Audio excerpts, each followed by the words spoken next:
Friends, கம வாசனையுடன் ஈரல் மசாலா அருமையாக ரெடி. ஃப்ரெண்ட்ஸ், சுவையான ஈரல் வறுவல் செய்வதற்கு கடாயில் 4 ஸ்பூன் எண்ணெய் ஊற்றிவிடலாம். எண்ணெய் காயவும் 1 ஸ்பூன் ஜீரகம் சேர்த்துவிடலாம். ஜீரகம் பொரியவும் நறுக்கிய வெங்காயத்தை சேர்த்துவிடலாம். ஃப்ரெண்ட்ஸ், ஈரல் மசாலாவிற்கு அதிக வெங்காயம் போட்டால்தான் மிக சுவையாக இருக்கும். வெங்காயம் வதங்கும் போதே ஈரலுக்கு தேவையான தூள் உப்பு சேர்த்துவிடலாம்.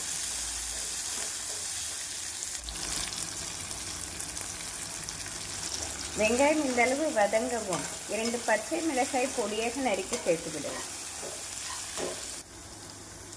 பச்சை மிளகாய் சேர்த்து நன்றாக வதக்கிய பின்னர் மஞ்சள் பொடி, மசால் பொடி சேர்த்துவிடலாம். 1 ஸ்பூன் மஞ்சள் பொடி, 1 ஸ்பூன் குழம்பு மசால் பொடி. மசால் பொடி சேர்த்து மீடியம் ஃப்ளேமில் நன்றாக வதக்கிய பின்னர் ஈரலை சேர்த்து விடலாம். ஃப்ரெண்ட்ஸ், பொடியாக நறுக்கிய ஈரலை நாம் வெங்காயத்துடன் சேர்த்து விடலாம்.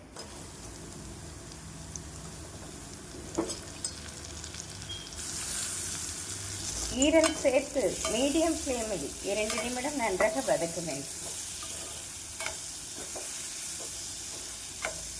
ஃப்ரெண்ட்ஸ், 2 நிமிடம் வெங்காயத்துடன் நன்றாக வதக்கிய பின்னர் மூடி போட்டு 5 நிமிடம் வைத்து விடலாம்.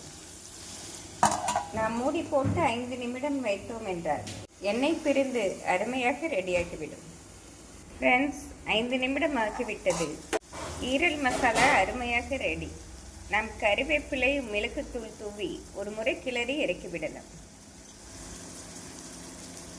மிளகுத்தூள் நாம் கடைசியாக சேர்த்தால்தான் ஈரல் ஃப்ரை மிக சுவையாக இருக்கும்.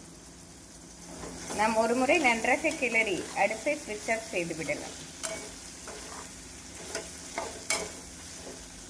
ஃப்ரெண்ட்ஸ், கம வாசனையுடன் ஈரல் மசாலா அருமையாக ரெடி. இந்த சுவையான ஈரல் மசாலாவை நாம் சாதத்துடன் பிரட்டி சாப்பிடும்போது மிக அருமையாக இருக்கும். நாம் ரசம் சாதத்திற்கு சைட் டிஷ்ஷாக வைத்து சாப்பிட்டாலும் மிக சுவையாக இருக்கும்.